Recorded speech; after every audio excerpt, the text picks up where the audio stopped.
Halo semuanya, selamat datang. Kali ini kita bakal ngobrolin sesuatu yang seru banget nih, yaitu perjalanan gimana sih caranya aplikasi C++ itu nyimpen data. Kita mulai dari cara yang paling dasar, sampai ke teknik-teknik modern yang, super cepat. Oke, kita mulai dari pertanyaan yang paling fundamental ya. Pertanyaan yang kayaknya semua developer pasti pernah ngalamin. Kamu punya aplikasi, aplikasi itu butuh nyimpen data, terus kepikiran deh, bikin database sendiri aja kali ya. Nah, pertanyaannya, apa itu beneran ide yang bagus? Yuk, kita bedah solusi pertama yang paling sering kepikiran, yang paling intuitif. Tapi hati-hati, ini sering banget jadi jebakan loh. Jebakan yang kelihatannya simple banget, terutama buat programmer yang baru mulai. Iya kan? Jalan pintasnya apa? Udah tulis aja langsung ke file. Simple. Data mentahnya langsung kita lempar ke disk. Kedengarannya cepet, gampang, nggak pakai ribet. Bener kan? Dan ada kutipan keren dari buku Some Stitch Yourself yang pas banget ngegambarin godaan ini. Programmer C++ kan biasanya pede banget sama kemampuannya. Mikirnya gini, bahasa C++ yang rumit aja gue kuasain, masa bikin sistem database sendiri nggak bisa? Jadinya kedengaran kayak tantangan yang seru kan? Logikanya emang kelihatannya lulus banget. Kayak di contoh kode dari buku itu, tinggal bikin aja beberapa struct di C++, buat tanggal, produk, pelanggan, terus ya udah tulis aja langsung ke file biner, beres. Simple banget kan kelihatannya? Tapi, disinilah masalahnya mulai ngumpet. Dan bener aja, nggak lama kemudian, masalahnya mulai muncul satu persatu. Solusi yang tadinya kelihatan simple itu ternyata nggak siap sama sekali buat ngadepin kompleksitas dunia nyata. Problem pertama, metadata. Jadi gini, arti dari data kamu, setiap byte itu maksudnya apa, itu cuma bisa dimengerti sama kode C++ kamu. Aplikasi lain, apalagi yang dibikin pakai bahasa pemrograman beda, mereka bakal lihat file data kamu itu cuma kayak tulisan alien, cuma kumpulan byte acak. Intinya, data kamu itu kejebak, terkunci di dalam aplikasi C++ kamu doang. Problem kedua, lebih parah lagi, konkurensi. Coba bayangin, ada dua user atau lebih, coba nulis ke file yang sama di waktu yang bersamaan. Apa yang terjadi? Tanpa ada sistem penguncian yang benar, data mereka bakal tabrakan. Saling timpa. Ujung-ujungnya, data jadi rusak parah, amburadul. Dan yang terakhir, ini juga penting banget, integritas data. Sistem file itu, ya cuek aja. Kamu mau nyimpen tanggal dalam format teks atau masukin harga produk jadi minus, silahkan aja. Gak ada yang ngelarang. Jadi semua beban buat mastiin datanya valid, datanya masuk akal, itu 100% ada di pundak kamu sebagai developer. Berat kan? Oke, jadi jelas ya, pendekatan bikin sendiri alias DIY ini banyak banget polongnya. Nah untungnya, kita nggak perlu pusing-pusing nemuin solusinya.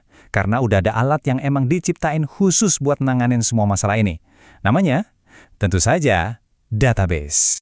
Nah, kita lihat perbandingannya di sini, biar makin jelas. Kiri, pendekatan file DIY, rapuh, gampang rusak, nyarinya data harus satu-satu, lambat, dan nggak aman sama sekali. Sekarang, lihat yang kanan, database relasional. Strukturnya kokoh, datanya bisa ngejelasin dirinya sendiri, nyarinya super cepat pakai SQL, dan udah ada keamanan bawaan lewat transaksi ACID dan kontrol konkurensi. Beda banget kan? Jomplang. Dan kata kuncinya di sini itu SQL. Dengan SQL, ini keren banget, kamu bisa suruh server database buat kerja. Saring jutaan baris data, dan kirim balik cuma hasil yang kamu butuhin. Jauh lebih efisien daripada kamu harus narik semua data itu ke aplikasi kamu, terus kamu saring sendiri. Biarin aja database-nya yang keringetan, kita tinggal terima beres. Oke, jadi kita udah sepakat nih pakai database itu jalan yang benar. Tapi ceritanya nggak selesai di situ. Di dunia modern sekarang, tantangannya naik level. Skalanya jauh lebih gede dan masalahnya jauh lebih rumit. Tantangan zaman sekarang itu kayak yang disebutin sama Azura Labs macem-macem. Ada soal gimana cara gabungin database yang strukturnya beda-beda, terus gimana cara ngejaga keamanannya biar nggak bocor, gimana cara mastiin data di mana-mana itu konsisten, dan yang paling pusing, gimana caranya performa tetap ngebut pas data udah meledak sampai miliaran baris. Terus gimana dong cara developer C++ modern ngadepin semua tantangan ini? Gimana caranya bikin aplikasi mereka nggak cuma jalan, tapi lari sekenceng kilat? Nah, jawabannya ada di toolkit canggih mereka. Yuk kita intip beberapa senjata andalannya. Teknik pertama yang wajib banget, connection pooling. Gini, Bikin koneksi ke database itu proses yang lambat dan makan banyak sumber daya. Nah, daripada tiap mau ngapa-ngapain kita bikin koneksi baru, mendingan di awal kita siapin aja kolam koneksi. Pas butuh, tinggal pinjam. Selesai, balikin lagi. Jadi nggak perlu buka tutup terus-terusan. Kayak punya kartu e-tol lah, nggak perlu antri di gerbang tol tiap kali lewat. Dan ini penting banget. Seperti kata CyberDB, koneksi database itu mahal. Kalau kita boros bikin koneksi baru terus, performa pasti anjlok. Dengan pakai ulang koneksi yang ada, peningkatannya itu signifikan banget. Lanjut, ini nih penyakit klasik dalam query, masalah N+1. Lihat yang kiri, itu cara yang boros. Kamu ambil data produk, terus buat setiap produk, kamu nanya lagi ke database buat ambil ulasannya. Kalau ada 100 produk, ya berarti ada 101 kali nanya ke database. Boros banget.